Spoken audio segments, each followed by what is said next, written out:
Yeah, Yeah. no, she's got a final tomorrow, and then Always remember your kindness oh, coming by the house. Never forget it. It's well, very nice.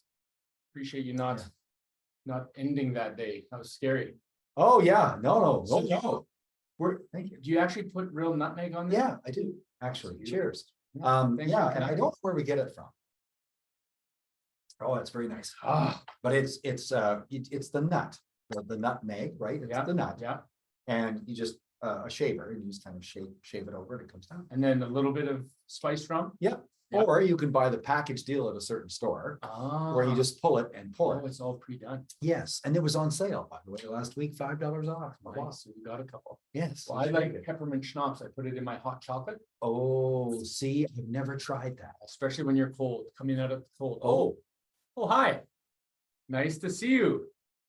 Steve, this is my friend, hello, Planned Giving Officer. Planned Giving Officer. Unnamed at the Hello. moment, but yes. Okay. Okay, if they join us? Absolutely. Yeah. Why not? Steve, this is a longtime friend of mine, Steve Shannon. Hi. He's the CEO of the City Hospital Foundation, Saskatoon City Hospital Foundation. We actually went to the same school. I graduated from Buena Vista in 1987. Oh, I graduated in 1970. We missed each other. We missed each other just by a year or two. And then I grew up listening to Steve on the radio. He and Denny Carr, both legendary in Saskatoon, had a lot of wit and wisdom that they shared. It's going back a few years. Not so much wisdom. Just to let you know. We'll judge that by the end of our chat. Okay. Then what else can I say about Steve? He's donated blood 108 times, usually before the rum and eggnog. Oh, yeah, absolutely. Before. Yeah. 108. That's amazing. He works with steam engines at the Western Development Museum, and I know that's a big passion of yours. That's a volunteer out there, and yeah, I've been doing that since I was 13. Wow. Which is just a few years ago. Yeah. Lots of fun. Yeah. He was on the board at the Saskatoon City Hospital Foundation for a decade. Mhm. The last 3 years, he was the chair, and then the executive director said, "Hey, why don't you throw your name in the hat?" Because he was retiring. Yes. Yeah. And so I did. I decided. At first, it took me quite a while to talk it over with my wife, and her response was, "Why wouldn't you put your name in for it?" I just didn't think I was qualified for it, and so. Well, it's interesting because of you were new to the fundraising, the foundation world, so you didn't think you had that. And it's a huge job, and there's certain strengths and certain weaknesses that you have, and I think it's only human nature that you tend to focus in on the weaknesses and say, well, I can never do this. But it's interesting because I love your perspective. Your son Billy and my daughter Sydney have go to school together, and they're good friends. He had the corrective eye surgery at the hospital when he was young. Yes. I'm actually going in Monday to get my eyes fixed. So wow. I hope everything's ready to go. Oh, I'm sure it will. Thanks to your work. No, I'm sure it will be. And yes, Billy's corrective eye surgery was when he was small, when he was and we went through a year of patching prior to the surgery. Okay. And both eyes had some surgery done on the muscles, 3 in one eye and 2 in the other. And we had with the eye center, we were best friends with Dr. Iragantla, and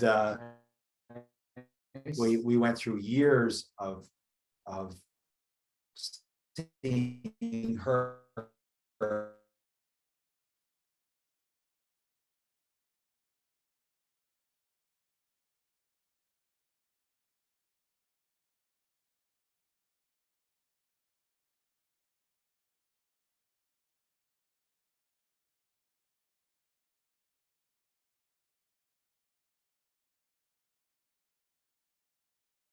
have stuff for them. Would you mind helping out over here? Because I feel bad because I'm on the board at RUH. Would you help out at City? So I did. That's how you got connected. Yeah, and that's how I got connected to City Hospital. Yeah. That's a great story, because I think you're a monthly donor. You've shared about some of your own estate plans and the gift that you've left the foundation. And so I just think you bring a great perspective to your role. And now you've been in that role 12 years. Yeah, it's hard to believe. Hard to believe. It's hard to believe where that time has gone. And you look at it from that aspect, and there's so many wonderful people that we've connected with. And I don't think that there's people that you meet in your life that are givers of the heart that you don't appreciate when you're in this position. And our staff gets to meet the kindest people, the most generous people at the most interesting times in their lives. Wow. Yeah. So now we get to work together with the donor motivation program. So we get to see each other a bit more professionally.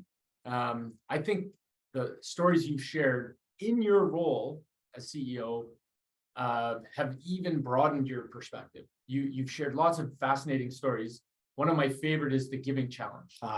You had a donor early in your role that gave you a giving challenge. You want to share that? Yes, I was on the board. I was on the board of directors, and he was a giver, like a monthly or annual donor. Sorry, and he said to me one time, we came along. This was around this time of year.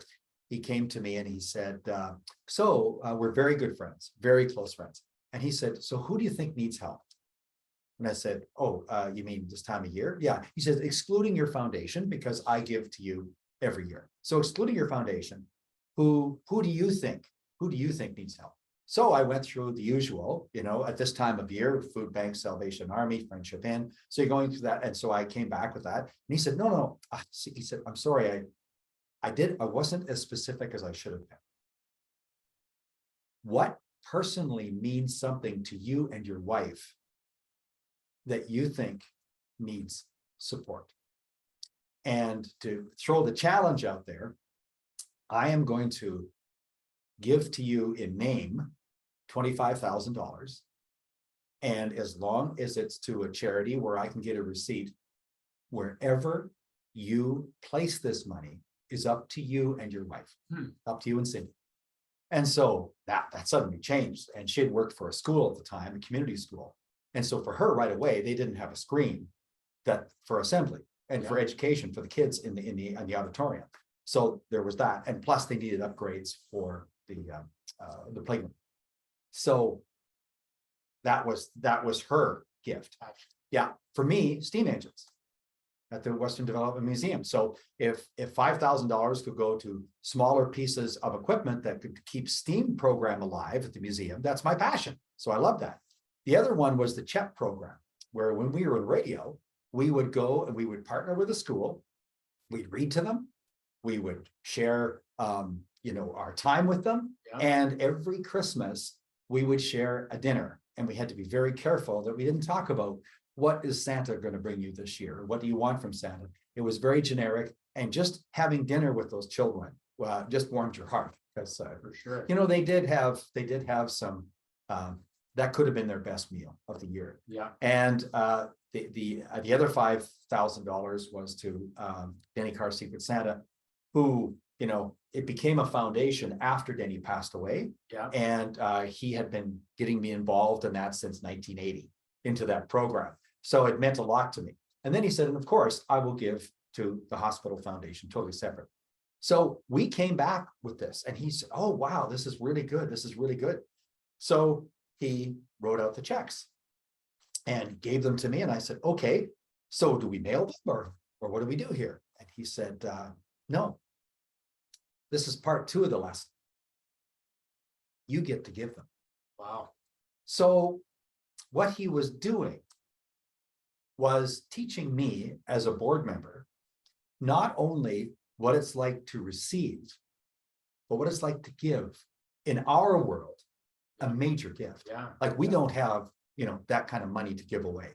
But he wanted to teach us the joy of getting the reaction to an organization. And that was a lesson that I'll never forget. Even Cindy came back and said, "Well, do we send this in?" No. So she went down and gave it. Wow. And it was like, they were, like blown away. It was a directed gift. Yeah. It was restricted to the area that we, that we requested it to. And it was, That's a great story. wonderful. So I guess what I'm saying is the moral of the story is it's wonderful to receive. And it's great that everybody has their heart open in our world to receive a gift like that and Yeah. show our genuine appreciation, but to also understand what it's like for the donor to give that gift and the joy that they receive watching your reaction to the gift that has just been given.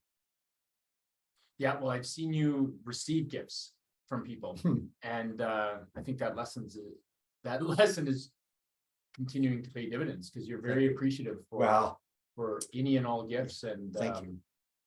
And It's you're, important. yeah, you do a good job of you have a magazine. I love the articles in there because you sprinkle all of this type of wisdom to show appreciation, but to also plant seeds for planned giving. Do you have And giving credit where credit's due.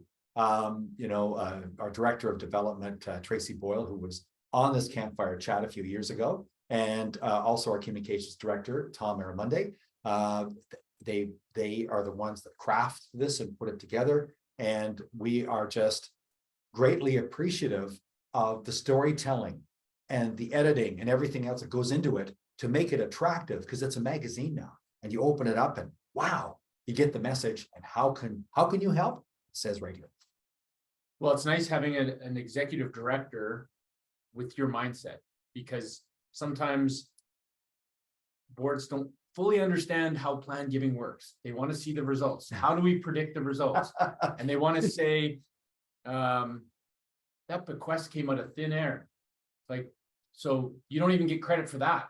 But nothing happens randomly in your world, or does it? No, Do I don't believe it does. I often say when our staff we're together and an envelope comes in, we're the only organization that loves to get mail from lawyers we don't know.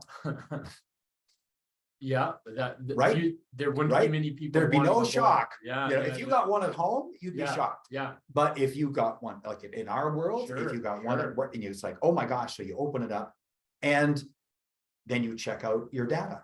Have these people told our staff years ago? Sure. And if the answer is no, well, is there a connection? Have they given before? Sometimes no gift before, right out of the blue. Yeah, We're mentioned with 3 or 4 other hospital foundations, and you can see what the pattern is. But they knew where to send it. They knew the address.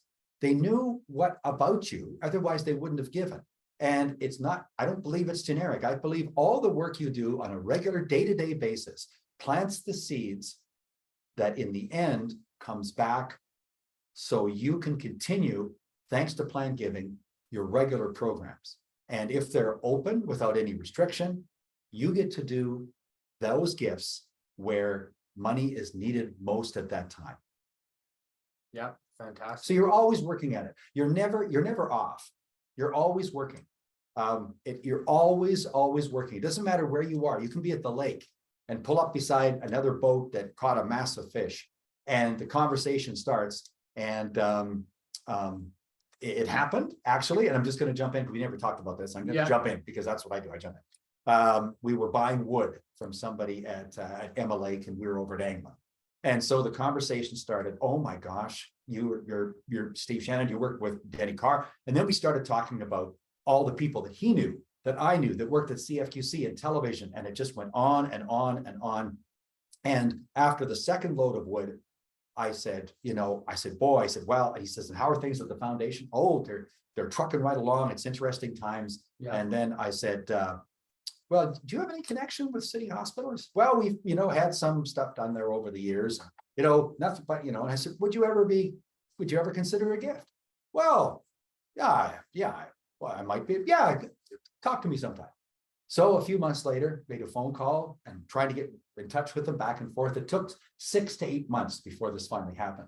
And we just found out I think it was about a month and a half ago, that he's going to do a share transfer with his wife coming up in this next year. And it's in the range of a $45,000 gift. And that came from with no other work than buying wood off this gentleman. Yeah. And so, yeah, I guess the moral of the story on that one is you're never not working, you're never not promoting, you're never not available to talk about what your mission is. Well, you're a relational person. Oh, Like it's a big thanks. part of what you do with your donors is build that relationship, because planned giving is very personal and very, Oh, it's like unlocking a gift is like a safe. You don't know what the combination is. You have to spark the conversation. and you know, it's funny you say that, because sometimes, and of course, when we look at our data, and you know, when you go for professional development and you work in that world of planned giving, and there's, you know, certain formulas that you this person would be good to contact or invite to a donor motivational program because of the way they give. And so you look at that aspect, and it's easier, strangely enough, it's easier to ask them for a gift, for a major gift for a campaign, than it is to ask about a gift when they're no longer here. Sure. A Yeah. planned gift to help us into the future. You have an opportunity to help guide this foundation into the future, thanks to your planned giving. And some people, it's private. You nailed it. It's private. They don't want to, you know, okay, well, you know, okay, we'll think about it, you know. So, and in our case, it was making a gift for the future, but making that gift for the future had a direct connection to the industry I was in. I don't feel good about asking someone for a gift if I haven't given. It's a huge thing to be able to have a donor say, well, do you give? Yes, I do. Monthly, and I have a planned gift. Yeah. And that planned gift is not designated. It is, Why not? use it to pay salaries. Because once you've worked in this industry, it's like as wide open as possible. Wherever you think that gift at the time needs to go, please use it. I took the CAGP planned giving course, and it is an awkward conversation.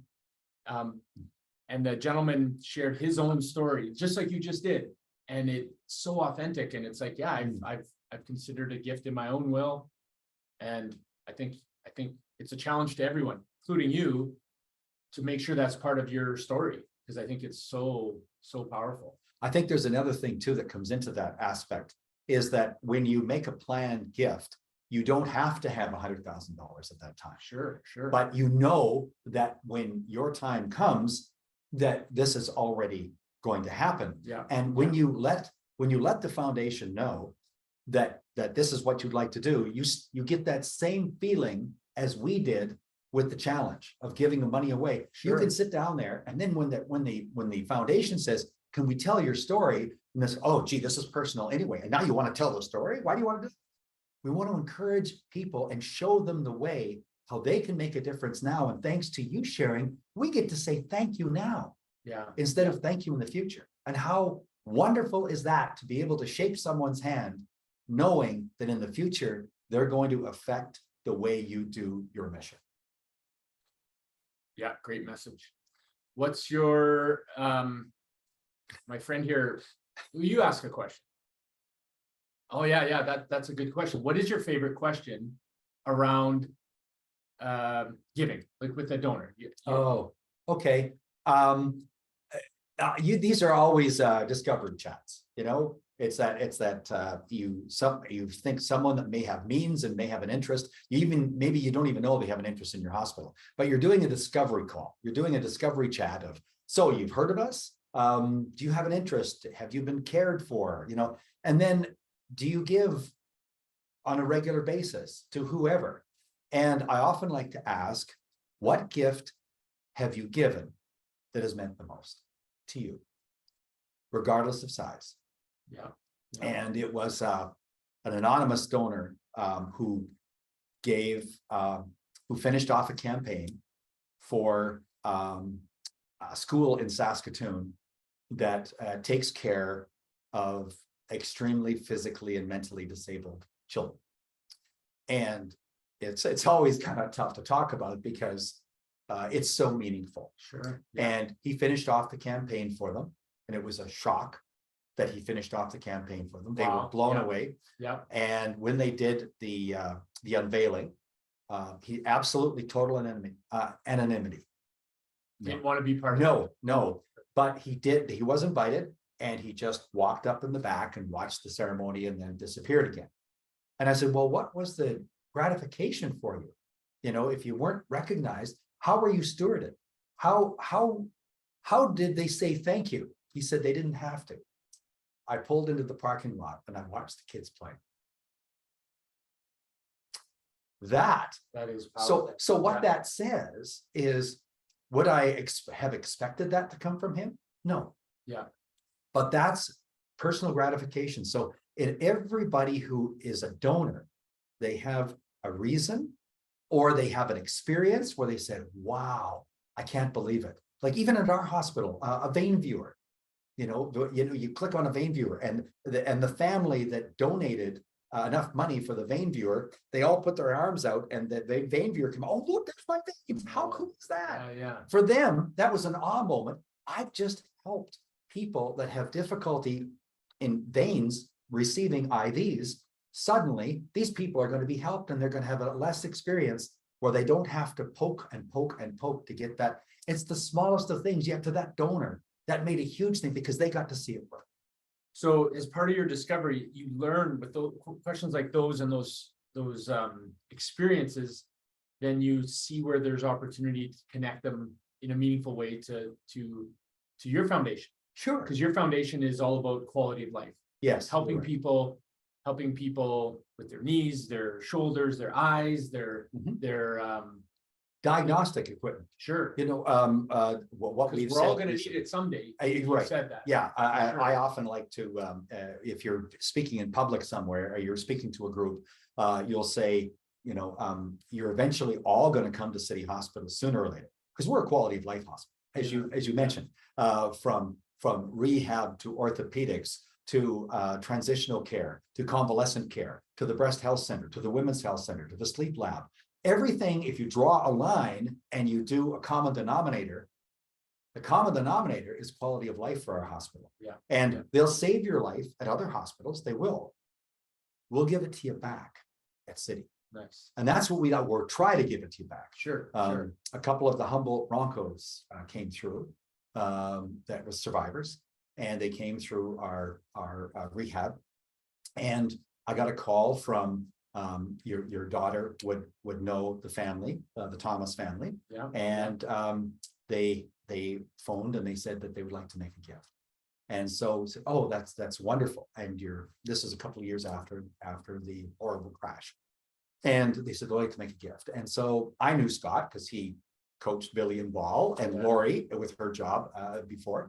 And so we were chatting back and forth. And I said, so is it to show your appreciation for the boys that received help?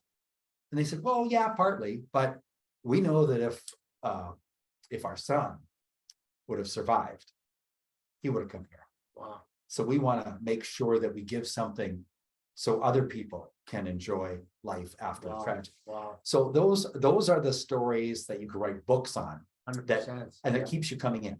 Keeps you coming in every day. And you can tell the story over and over and over to people that have never heard it before. And hopefully it inspires them. Yeah, I feel very inspired. I'm also inspired because you had some health issues. Oh, yeah. Serious health issues. Yeah. Life saved. Your life was saved. You had a heart issue. Yeah. And then you developed some very close relationships with donors that are odd to me. Like that giving challenge is odd. That just speaks to the type of relationships that you develop with people. Where do you draw the line, or do you draw the line? Boy. Like how do you, because you're talking to a stranger about firewood and it leads to a conversation about what you do and the impact that person can have with their wealth. So is there a philosophy behind that? No. Or you just dive into. I don't follow the rules. I don't know if there are rules, but I don't, because I come from a world that is, well, in radio, it's personality. You're always on, you're always on. It's almost like there's never downtime, recognizable wherever. And I'm absolutely thrilled that people still remember when I used to be on the air. And it's very humbling, actually, that they listened and they continue. So when you have a relationship with a donor, and that is a huge donor, and you become friends, like it crosses the line from donor professional to donor friend. There are advantages to that, and maybe there's some disadvantages to it, because when do you turn off the friendship and turn on the business? Sure, right? Sure. But you can, so, and then sometimes they lead the way. But this one particular family, there's one donor, when I was in the hospital, I had a quadruple bypass, and when I got home, I got a call from him, and we would go out maybe once every month or a couple of months for a roast dinner, and we'd sit around and shoot the breeze and talk about politics and all the other fun stuff. And we got to be very close indeed. And I got a phone call. And it was like, so how are you doing? You're home? Yes. How's it going? So you explain how's it going and how it's a little tough, and it's you're healing. Then he said to me, well, keep up the good work. You sound great. I said, well, thanks. Appreciate it.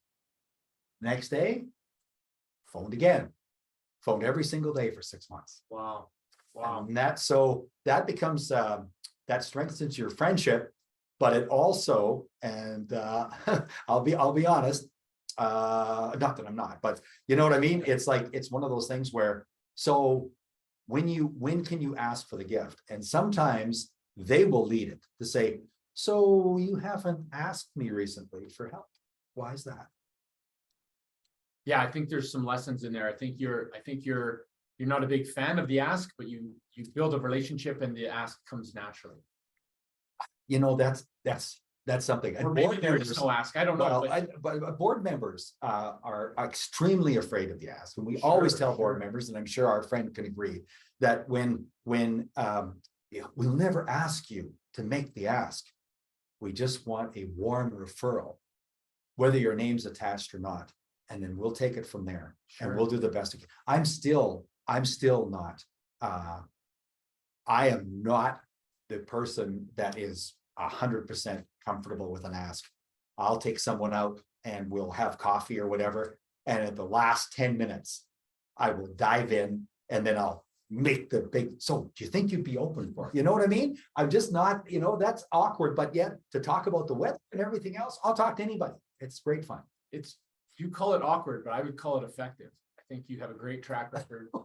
Well, our team does. Like our team, I'll tell you, our team, you've got to say that the team that we work with, that I work with, nobody works for me, they work with me. There's just no way. You can't do that. You can't carry that weight on your shoulders. You all have to do it, and the most effective way. And you try and engage the board, and the board's got 8 million things that they're doing. So you just want them to spend the time with you that's the most valuable for them. Nice. Last thoughts? Any nuggets that are hanging there that you want to share? I'm just gonna, I just kind of came up with this before I came here. But for those Harry Potter fans, sorry to, just gonna take you right off the track here. But for the Harry Potter fans, we've just been through a pandemic. I call it the pandemic hangover, from the people that are saying, well, listen, we can't make a gift now because we promised somebody else a major gift, but we haven't finished that gift yet because of the pandemic. We haven't been able to fulfill our commitment to them. So not right now, but later. So you get a lot of that. You get a lot of, well, the economy is going crazy. My business is not doing as good as it should. So maybe another time. So all this is effective, right? So if you look at the Harry Potter and you look at Professor Dumbledore, one of his favorite sayings in one of the movies was, happiness can be found even in the darkest of times, when all you have to do is turn on the light. And there is the path to the Enchanted Forest. Our Enchanted Forest is one of our fundraisers. It's one of the biggest drive-through light shows in the country. Awesome. And I hope that gives you the light that inspires you into the next year. That's all. Oh, so it's kind of awkward. I should have put the do not disturb sign. Just I'll Okay, be right back. yeah, no. Oh, my, maybe a little bit too much of the, do you do this often? Do you have a will? I'm hoping. Jay, are you okay? Sorry, I apologize on behalf of my former schoolmate. Oh, who's this? Oh my gosh. Who's this? Oh, It's Santa. Merry Christmas, Steve. Well, Merry Christmas to you, Santa. Nice to see you here. Oh, geez, you're having fun here. Yes, we are. Yes. You're having a look. That guy is a bad influence. I've seen I him do think this so. before. You have. Steve. Well, let's try and correct that. Is this the naughty list or the nice list? No, you're moving up the list. Oh, Steve. thank you. When I think of Saskatoon, I fly to Saskatoon. It's cold, Yes. and the S stands for Steve. Oh, I well, love what you're you're doing for our city. well, thank you. You're very kind, Santa. And we love what you're doing for families and children everywhere. Got some of my elves here, my favorite elves. They're helping people have a big impact in gifts. Yes. I That's plan to wonderful. give people things all year. It takes a lot of work. Yes, it does. And my back's been sore from pickleball. Thank you, Steve. Thank you, Santa. This is wonderful. And thank you for the opportunity to be here. And when you eventually wake Jay up, thank him for the chance to be here with you at this fireside chat.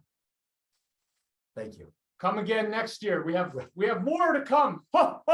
Merry Christmas.